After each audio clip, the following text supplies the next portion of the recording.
Happy Kwanzaa, Merry Christmas, Happy Hanukkah,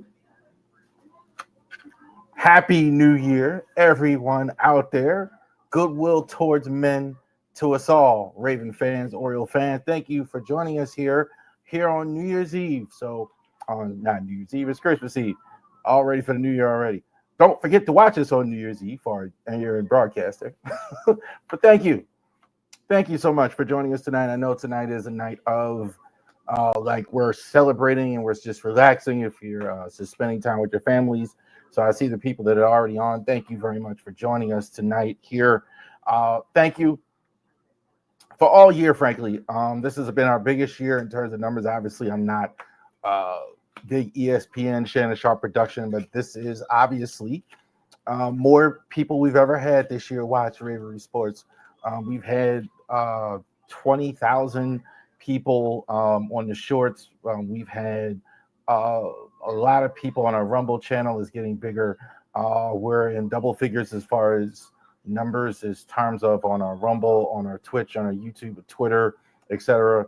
So we not quite on Twitch yet, but on all of our rest of our platforms. Thank you so much for spending, especially tonight of all nights, with us here on the Ravery Sports Podcast.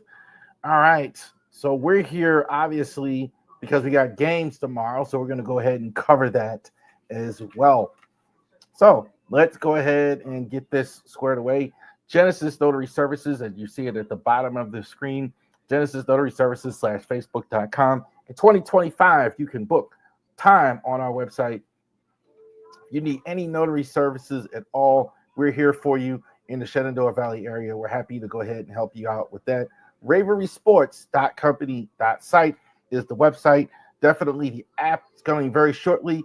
So we're going to head, hopefully by Super Bowl, we'll have an announcement about the app as well. So we're going to go ahead and get that squared away for you as well.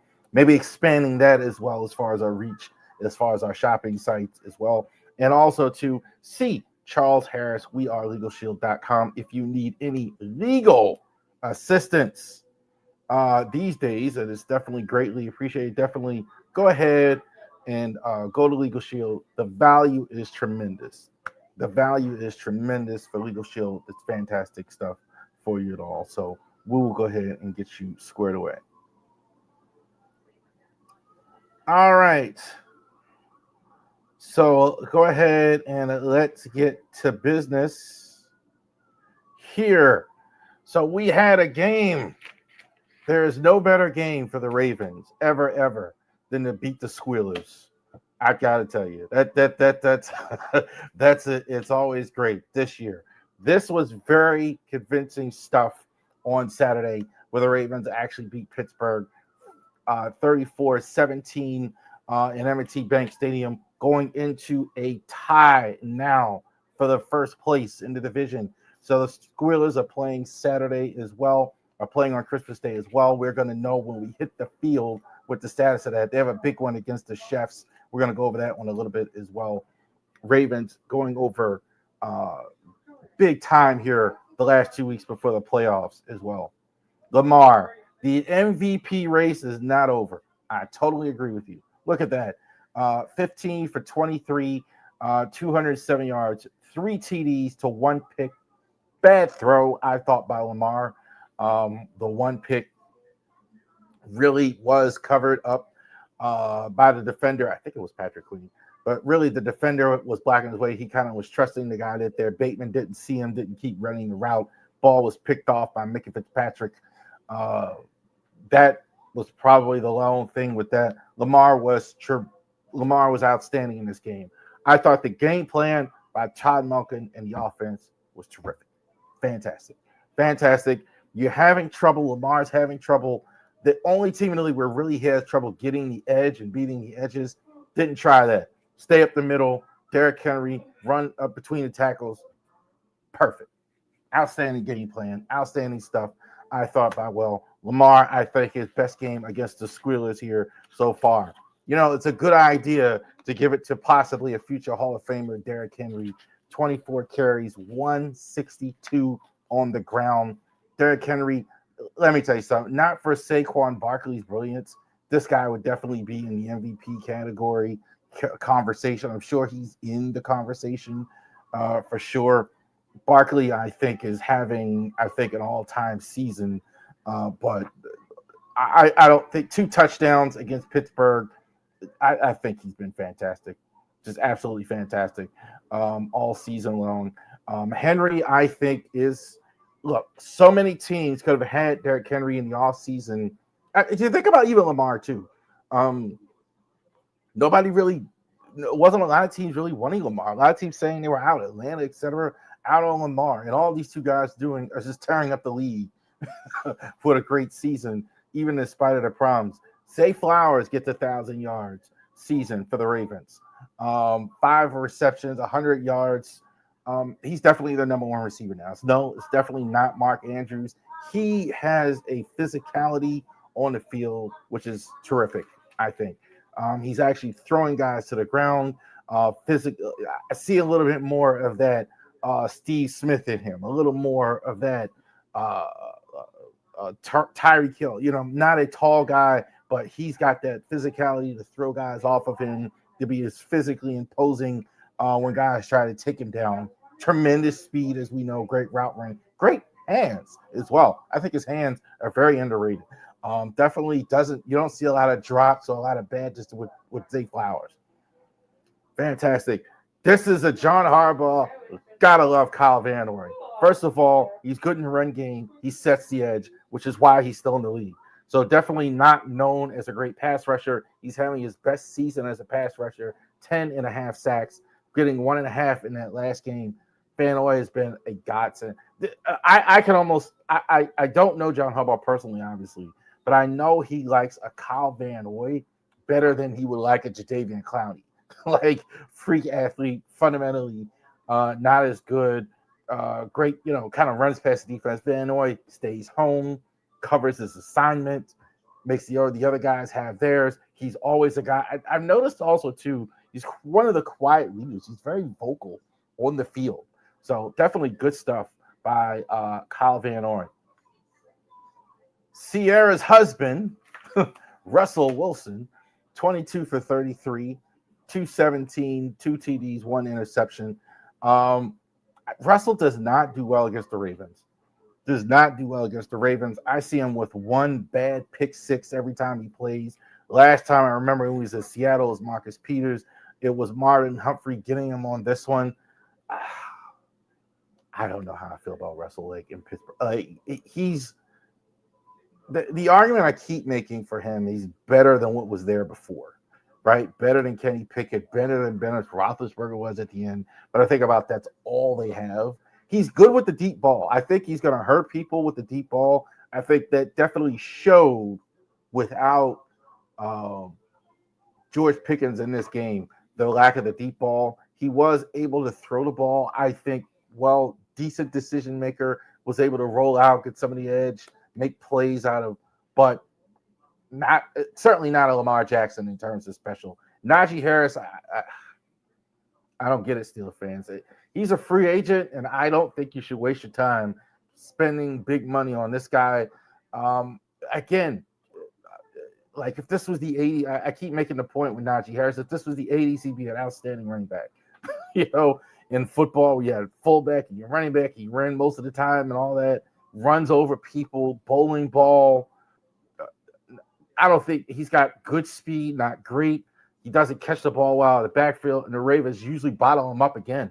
9 carries, 42 yards. He was a little better in the game before this against the Ravens. The Ravens, they already know, like, this guy isn't well. They have more trouble with Jaylen Warren, who had about 50 yards in this one, but Najee Harris isn't the guy. Calvin Austin, I think he was the biggest recipient of the deep ball from Russell. 4 receptions, 65 yards for him in this one. I think the Steelers don't have great receivers. They don't have a great offense, period. I keep saying that. I'm not saying that just because they're the Squealers and I don't like them.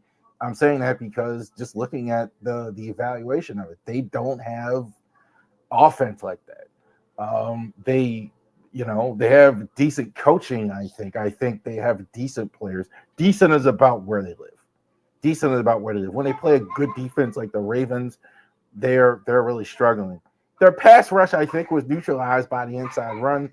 Highsmith, I think, had a better day than I think Watt did as well. Watt had the injury, but I think like they pay more attention to Watt. I think Watt, they're shifting three guys, and Highsmith, you have to give up something if you're sending three guys to the other side.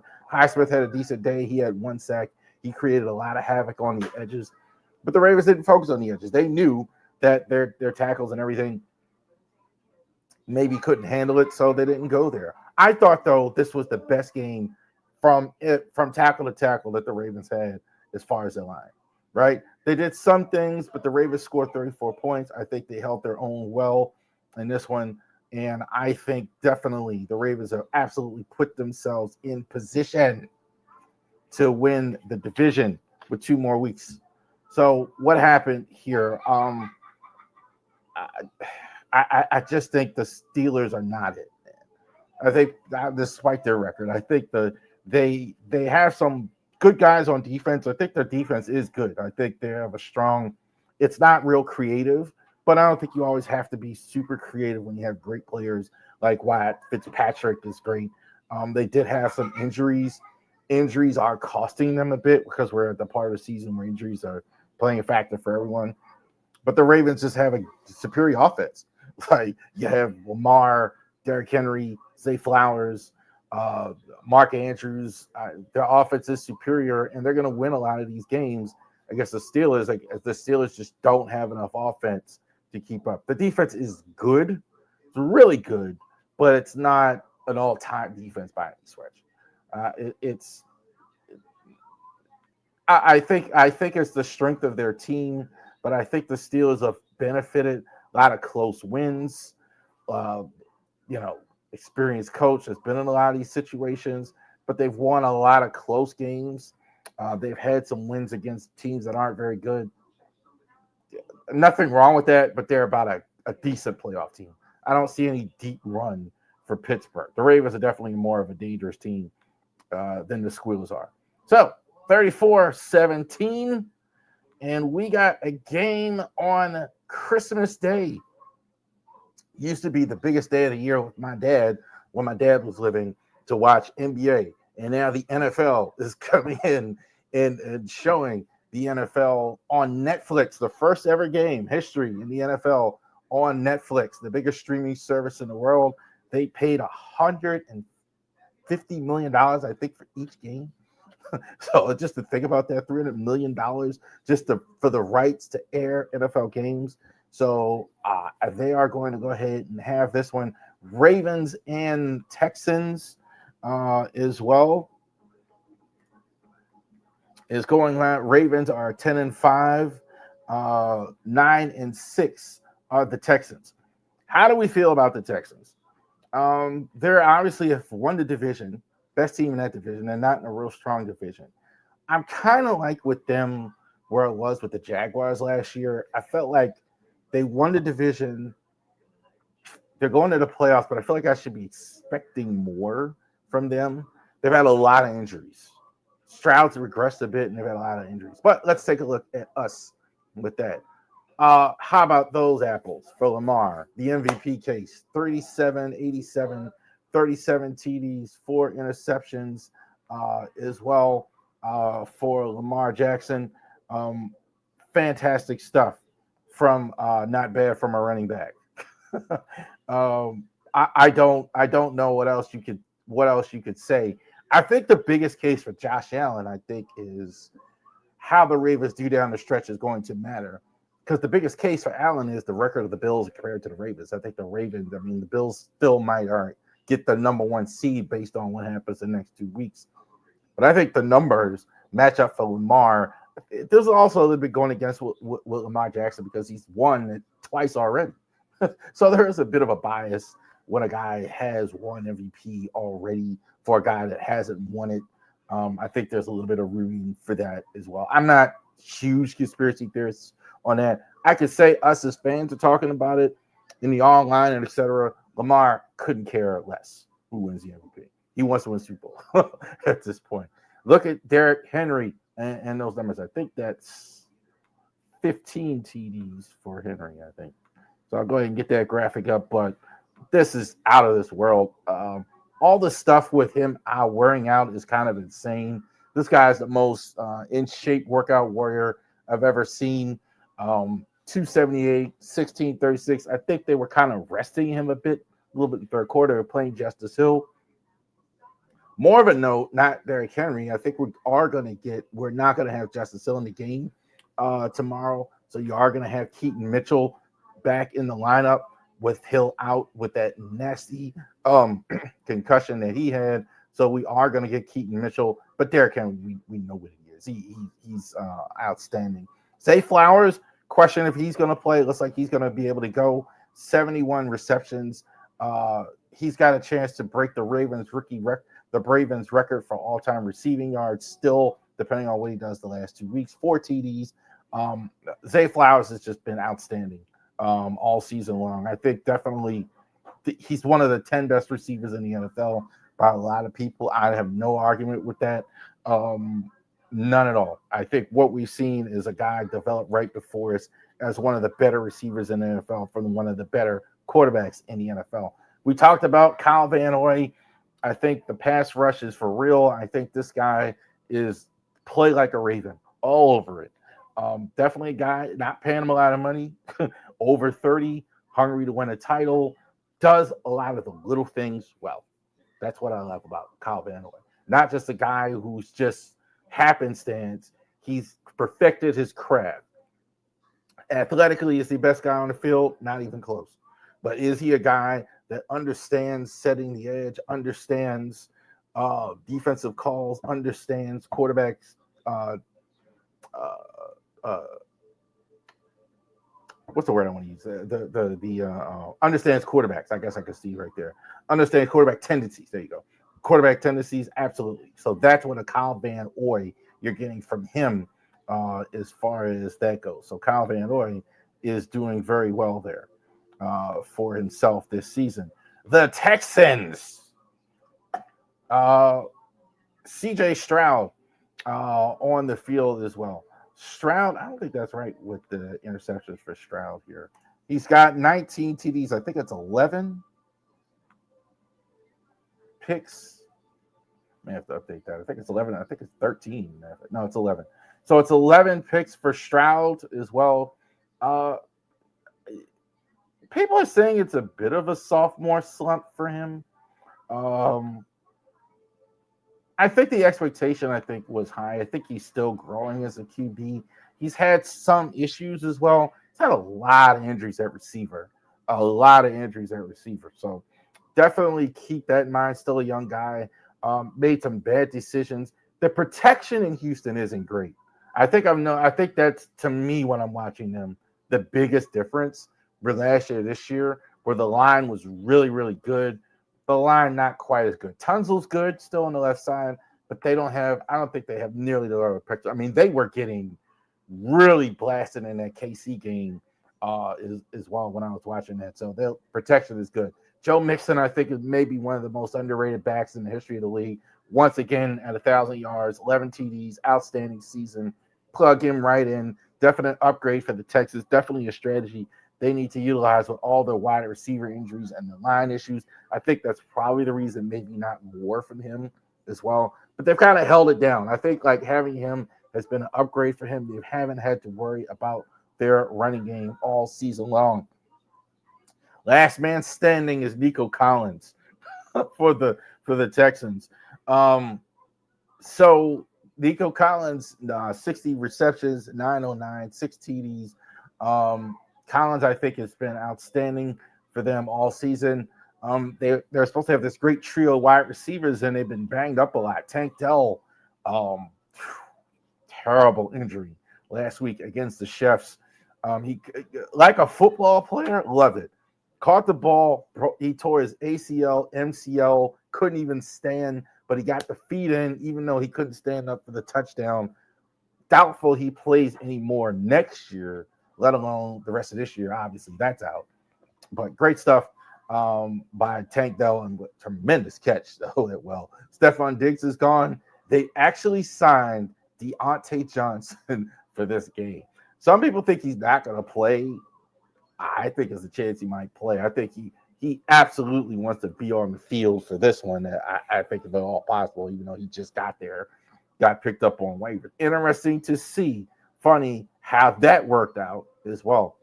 I think the defense is a bit overstated. What's not overstated is their defensive ends as well. So you got Will Anderson, who was one of the top players in the draft just last year, 10.5 sacks as well. And you got Daniel Hunter, definitely a free agent that they signed. Their pass rush is terrific. I don't know if you need the same strategy you had against Pittsburgh, maybe kind of keep inside. I doubt it because I think the Texans are a little less familiar with Lamar. We'll see it. But I think their rush ends are going to be a problem for the Ravens. I think that's probably the biggest strength of them. I don't love their linebacker secondary as much. Stingley is there. Darius Stingley is pretty good. I think their defense overall is decent, solid defense. I think it's like middle of the pack. At top is, but I don't fear the Texans defense, but they do have great rush ends. Kind of like the Bengals when they get the defense rolling. They kind of go as far as their pass rush takes them. So their pass rush being an issue. Ronnie Stanley, we're going to X him this week, X Factor. Stanley, I think, has been good this year. He actually probably has worked his way into being the number one free agent at tackle in the NFL. Funny to say, he's been that good this year. Funny enough, I thought that was his worst game last week. I didn't think he played as well as he had been playing as well. But good game by Stanley. I thought he's been solid for most of the year, held himself up well. They needed it. And look, you've had young guys on the other side. Interesting to see what his future is going to hold. But in this one, he's going to have to deal with those two outstanding rush ends that they have in the how you doing?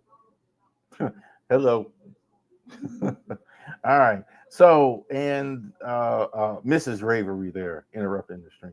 All right. So, and also to Roquan Smith on there as well. Roquan, I think this would be a good time to see Roquan break it. This would be a good time for Roquan. You got a young quarterback in there for him to go ahead and lead. Short practice week, good time for him to go ahead, go forward. Looking for a good game here from Roquan Smith as well. What do I think happens in this one? I think this is going to be a little closer than you think. I don't know how sharp these two teams are going to be, frankly. I think there's going to be a lot going on. Lamar says, I don't believe him. He said he's not going to be in the locker room. He's going to be watching Beyonce at halftime. I think he's just talking. I don't believe that for a second. I do think Ravens do win this game. I think they win it 28-14. I don't think the Texas firepower is there anymore. I think they have issues on the line. I think the Ravens can exploit it.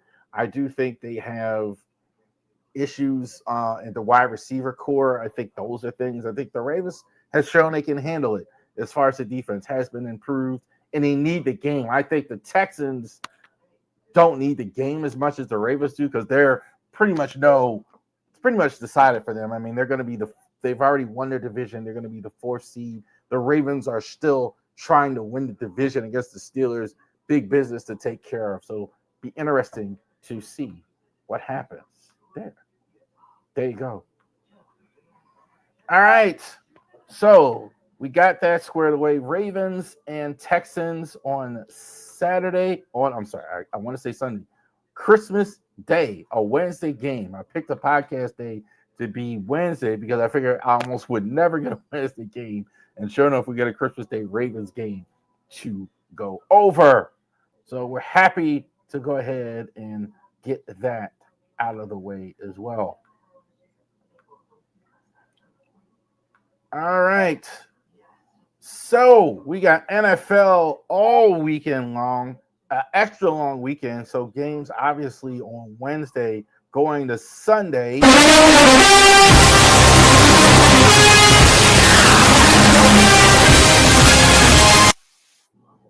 right, the big five biggest games on the schedule that are not NFL games, that are not Raven games, rather, that are going on this weekend is well. So definitely, what happened last weekend? We kind of always go over that. Texans and the Chefs. Kind of what we're saying about the Texans is kind of chewing the game against the Chefs. Just kind of not enough against a really good team. Um, Look, you say whatever you want about Kansas City. The record is what it is. Like, they've only lost one game. They've had a lot of close wins. Their offense is clearly not as explosive, or they're not taking as many chances. But they are, I mean, they are going to definitely look like the number one seed. Chargers big win getting over the Broncos. The Broncos still have work to do to get in the playoffs. I think the Broncos it's a miracle that they're even here. The Chargers, I'm not as surprised because Jim Harbaugh is there. They have an identity. They were able to score more points, though. They were kind of like have a very conservative offense. Gus Edwards, like a running game, but you're seeing Ladd McConkey, some of these guys growing up right before us. Chargers actually getting the win there, getting in better playoff position. One of the best games all season, the Commanders and the Eagles last weekend. Jalen Hurts, they're going to need him for the stretch run. So I don't think they should abandon ship on the number one seed if you can get Jalen Hurts back healthy. That mattered. But Jaden Daniels is no joke. I mean, we know this. I mean, Jaden Daniels, this is Lamar Jackson 2.0. That's what it looks like. Guy who can run with great speed, run in the pocket, outstanding stuff from Lamar as well. So I thought that was fantastic as well. Seahawks are outstanding. Seahawks are outstanding. But they lost to the Vikings. I think the Vikings may now be the best team in the NFC. Vikings, their defense is for real. I think they're all season long, and they've been winning a lot of these close games, 27-24. Very difficult to go into the 12th man and win. So they were successful there, and pretty much the Niners are eliminated. Not their year over the Dolphins. I think the Dolphins, have some slim hopes of alive. Pretty much an elimination game. I think I'm not even sure the Niners were even alive when it started. I think they were eliminated by the Rams earlier. First game of the Christmas doubleheader on Netflix. The Chefs and the Steelers. Who do you hate more, Raven fans? The Chefs or the Steelers? In this one, you should be rooting for the Chefs because the Ravens have a chance to win the division if the Chefs are successful. I think the Chefs will be successful over Pittsburgh. I think their issues on offense are for real. I think they just can't, and with the issues, I mean Kansas City. They don't have any explosion on offense like they just once did. I think it's their line play is kind of suspect at the tackle spot. I think they moved Joe Tooney outside the tackle for a couple games. They don't have the explosion on offense. Their line, the protection isn't good enough. Their run game isn't good enough. But I think they seem to do enough to actually go ahead and win. It's more there than I think on the other side. The defense is really good. I think Chris Jones getting hurt is a matter because I think it's a defense. I think of Chris Jones and those other guys. Chris Jones, Trent McDuffie. I think that's outstanding. Their secondary, I think, is really good as well. The Squirrels, I think, are kind of what they are. I don't know. The thing that makes them win this game is all these games with these two teams are so close to the vest.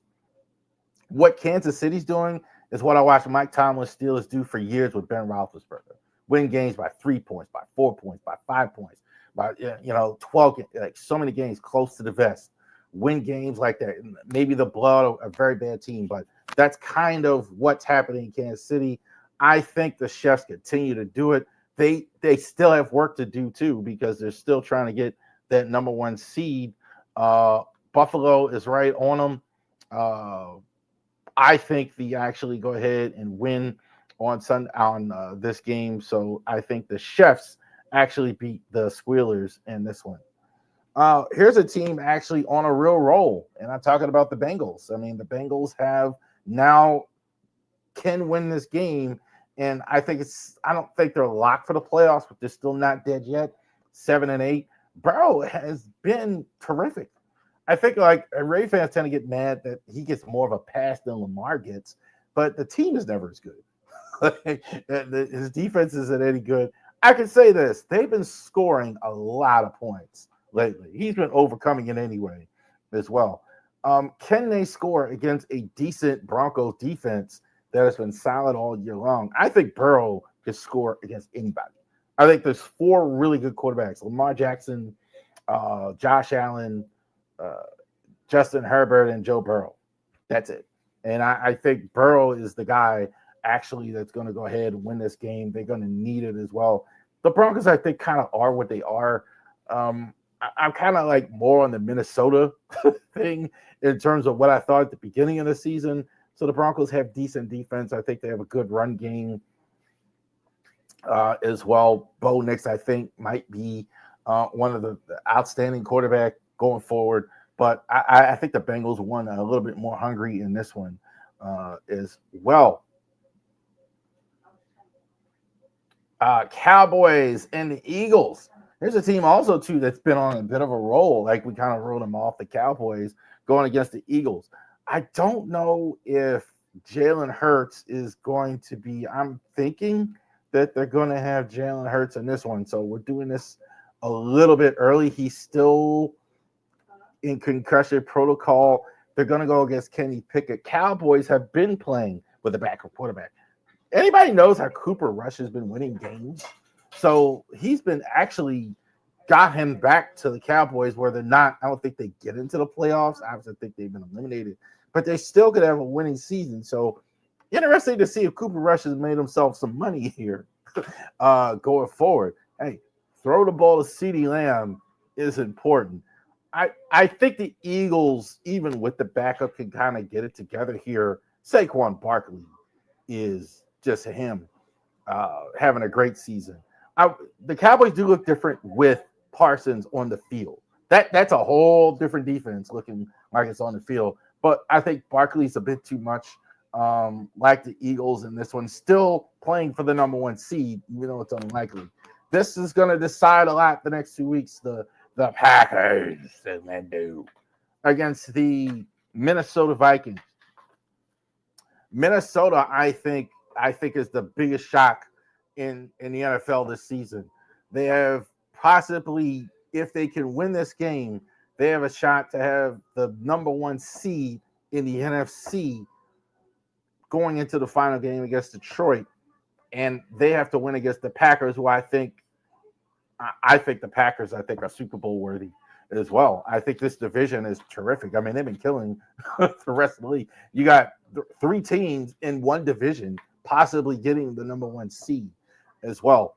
Darnold, I think, should be a Pro Bowler next season, and he's going to get a big contract from Minnesota, I would think, or somebody next year. I think their offensive line is first rate. I think Aaron Jones has been fantastic. I think their Minnesota, their rush ends, Andrew, and I think their outstanding rush ends have been terrific for them. They have great pass rush in Minnesota. So I think I like them. I mean, I think I've been kind of doubting them all season because of where they came from. But they've been absolutely fantastic. I'm sorry, Jonathan Grinyard and Andrew Van Grunel. I think that's the name. So I think we got there. I'm still figuring out the name. I mean, this team is fantastic. And I think, obviously, the monster man, Justin Jefferson, maybe the best receiver in the entire NFL. We know that he is fantastic. I don't think the Vikings slow down. I think this might be the best team in the NFC with the Lions injuries and all that, etc. I like him. I like him against Green Bay. And no offense to Green Bay, who's been terrific. Jordan Love has been fantastic down the stretch as well. Two great teams in that one. And the Commanders, boy, they are so happy here in Virginia that we have a good Commanders team here as well. That was probably one of the best games you've ever seen all season long, if not the game of the year in the NFL. Going against the Falcons this week. So you got two of the rookie quarterbacks, Michael Penix for Atlanta, and Jaden Daniels for Washington. I'm going to talk a little bit about Penix. I don't know if this is wise what they're doing, frankly. I think, honestly, they're just they're ready to move on to Penix. They're anxious to get there. I think they just kind of want to see it. And I know Cousins hasn't been great down the stretch. Somebody's going to be mad at me in the comments, whatever. I understand that. But this worked out with Lamar Jackson, with Joe Flacco. But I don't know if this is wise going to a rookie down the stretch for the end of the season with the Commanders as well. Commanders have been playing a rookie all season. Jaden Daniels, I think Jaden Daniels is terrific. Terry McLaurin, I got to say, I knew he was a good receiver, but watching more Commanders games this year because they've been better this year, I would say he's terrific in the red zone. I mean, just his getting his feet down in the goal line area. He is fantastic. He's not a great like separation guy compared to a lot of really good receivers, but he's terrific in the red zone, in the green zone as well. But I don't think the Falcons win this game. I think the Commanders are on a roll. I think they keep rolling, and they actually win. There you go. Big five biggest games on the schedule that are not Raven games. So we will go ahead and get that squared away.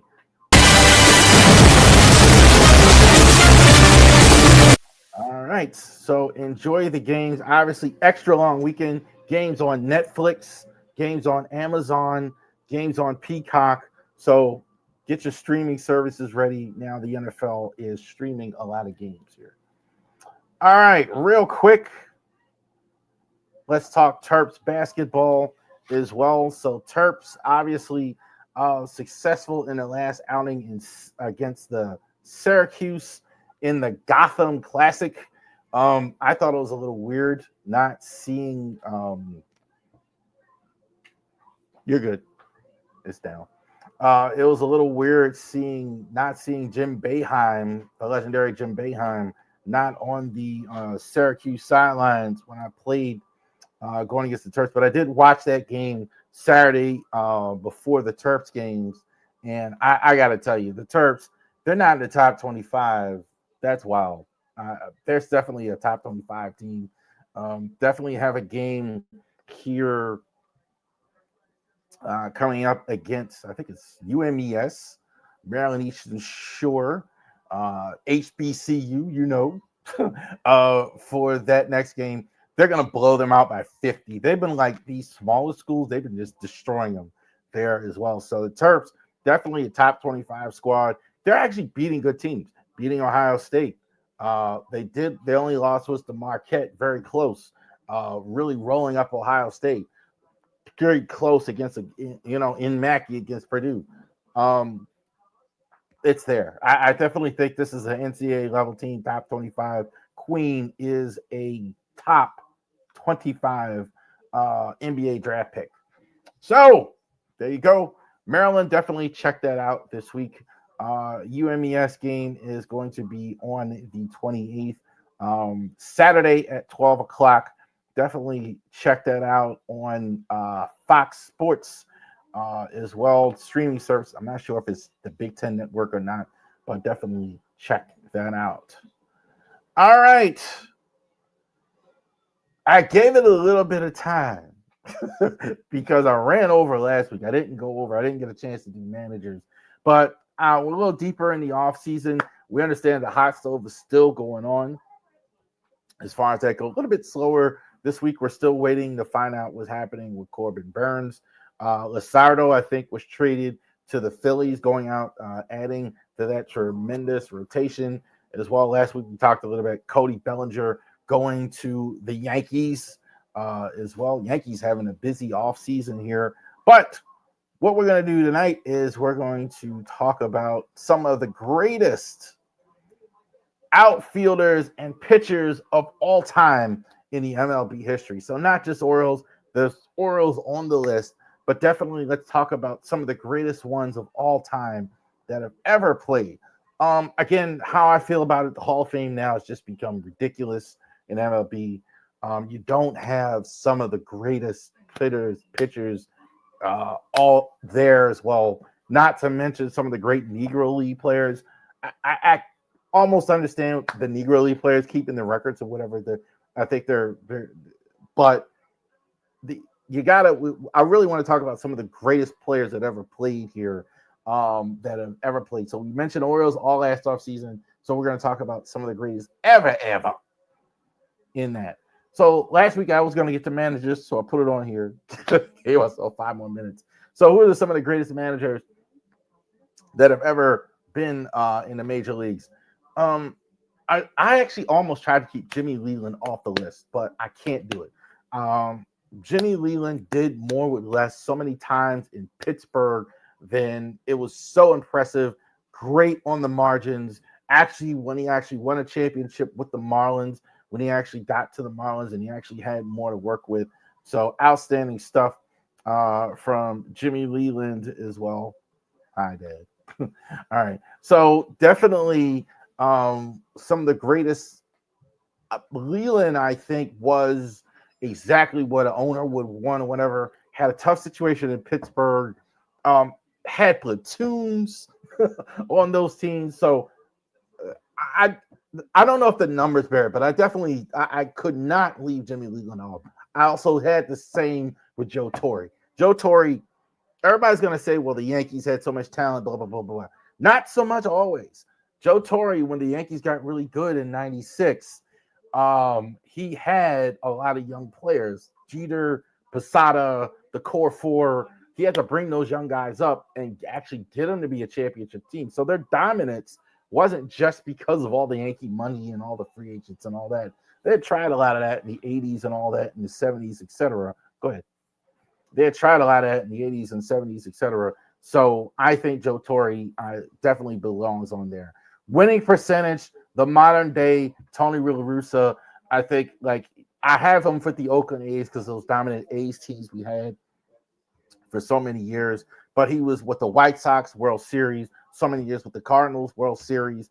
I think this was the sniper here, Tony La Russa. In a manager era like what we had, Tommy Lasorda, Bobby Cox, this was the analytical guy. This was the brains. Tony La Russa was the guy who was I think the best manager of the modern era as well. You want to go back further than that? You got Joe McCarthy with the Red Sox. I think he won more games than anyone else as far as the MLB. Way back at the turn of the century, the White Sox at the history. Casey Stengel, known for the Miracle Mets, so many years with the Yankees as well. More World Series championships as a manager.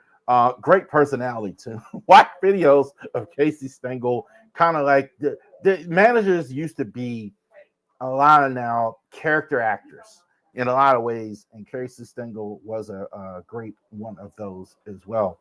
Left field. Now let's get started with this week's list. Left field. Barry Bonds is at the top. Carl Yastrzemski, I think, might be the greatest hitter. Some people say he's the greatest hitter of MLB history. That's saying a lot with the Red Sox, considering all the great hitters, but hitting 400 in a season that's a wow. I mean, that still hasn't even been done even in the modern era of offense. Is that rest in peace this week to one of my favorite players that was not a Baltimore Oriole, Ricky Henderson. Glove base stealing. When I was in Little League, I wanted to wear number 24, like Ricky. They didn't have 24. They said you got to wear number 3. So 22, I had 3 because that's in between 2, 4, like Ricky Henderson. Greatest base stealer of all time. Greatest trash talker of all time. Maybe him or Reggie Jackson, I think, was a fantastic hitter. Ricky, greatest leadoff hitter to ever play in left field. Not a terrific left fielder, in my opinion. Obviously, he had tremendous speed, run balls down, a bit erratic at times, but that's the only flaw with him. Ted Williams, you talk about Carl Yastrzemski being a great hitter. Ted Williams was a fantastic hitter. Ted Williams, I think, you could argue these two. We could argue all day long whether Ted Williams or Stan Musial was the greatest contact hitters of all time. As far as both of these guys, really never. There was no such thing as being near 300. There was no such thing being below 300. They were tremendous contact hitters to the outstanding degree, outstanding defensive players as well for the time. So I think these were two of the greats early in baseball, two of the precursors. But Barry Bonds, there was no such thing. I mean, Barry Bonds, I think, I don't care what he was on. He was the best home run hitter of all time I ever saw. You could take half of his career, forget the stuff you saw with the Giants. I'm talking about the stuff he did with the Pirates, the first half of his career. He was an outstanding thing. Go with your mom. All right. Dad stuff there. All right. Barry Bonds, I think, was it's sad that he's not in the Hall of Fame. That's a whole nother thing. I'm not going to go into all of that. But Barry Bonds, I think, was one of the greatest hitters of all time. Center field, Ken Griffey Jr. I think a natural, what they call it. The American Dream, Dusty Rhodes, his son Dustin, natural. Ken Griffey came in the league at 19 years old. Didn't know how to really do anything, but he did everything so well. That makes sense. Didn't look for pitches, didn't have train. His bat speed, see the ball, hit the ball. He had so much production. I don't think there was a more fun guy to watch for like a 5-year period in his 20s than Ken Griffey Jr. I think because of his injuries in his 30s, kind of young, that's why he doesn't hold more records. But I think Griffey was fantastic. These two are the most iconic Yankees of all time. Mickey Mantle, I think, like he was the guy I think probably ushered in the era of TV baseball. If there was a guy, Mickey Mantle was the guy where the Yankees, he kind of took over for the guy ahead of him, Joe DiMaggio, right? So, but it's kind of like some of you young fans maybe don't even realize, especially now with the internet, where baseball was a radio medium, was a guy where you couldn't listen to all the games, you couldn't watch all the games. You hear like guys in their 50s and 60s, who's their favorite player? They're going to say Mickey Mantle and Joe DiMaggio. These two guys were the best players on that great era of the Yankees, of that era in the 60s, early 50s, 60s, and all that. So outstanding stuff. Joe DiMaggio and Mickey Mantle. Ty Cobb, when the award is named after you, you were good. Obviously, Ty Cobb, the numbers are just staggering. Look, Ty Cobb, I think some people didn't like him as far as, he's kind of a myth as far as how big of a jerk he was and all that. But the stats don't lie. I think Ty Cobb, obviously one of the greatest center fielders of all time, but he wasn't as good as the say, hey, kid, Willie Mays. I don't think. Watch Willie Mays playing stickball in the streets of Harlem. It's an iconic video. That's all you need to know about Willie Mays. Catching the ball over his shoulder. It was unbelievable. Willie Mays, I think, probably was. I think he was related to Barry Bonds even as well, or his godson or something along those lines. But I think like Willie Mays, I think was the precursor to a lot of greats in the outfield. Right field's no slouch either. Roberto Clemente for the Pirates is that 5. I think maybe the greatest Latin baseball player of all time. That's saying a lot, especially with the Latin explosion that we have right now. Clemente, I think the speed, all-around player, closer to like a Jackie Robinson, not like a Ricky Henderson, just on the speed on the base pass, but did everything well out there in right field. Frank Robinson, I think he probably, you talk about how revered Clemente was as African American, as a Latin ball player. Frank Robinson, probably maybe the most revered African American player of that time as well. Frank was a tremendous hitter. He was the power of those Orioles lineups.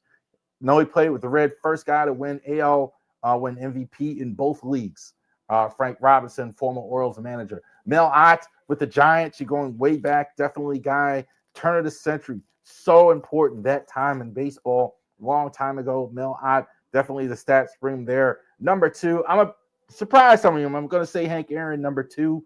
Hank Aaron, I think the all-time home run leader. Some people say he's a true leader, depending on how you feel about Bonds still. But Hank Aaron, I think, was just a massive home run hitter as well. But I'm going to put the Babe in front of him, the great Babe Ruth. Was he drunk all the time? I don't know.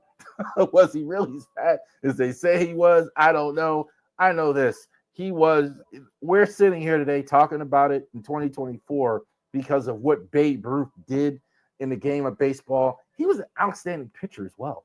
I think that's almost not talked about. Everybody talks about the home runs and the legend and what he did for the Yankees, etc., and all that. But he was a fantastic pitcher as well in his younger years. Couple more here. Let's go. Designated hitter at the bottom. These guys epitomize the position. This is exactly what you look for, all five. Harold Baines, no cartilage in his knee for years. Harold Baines, I think, was an outstanding designated hitter for years.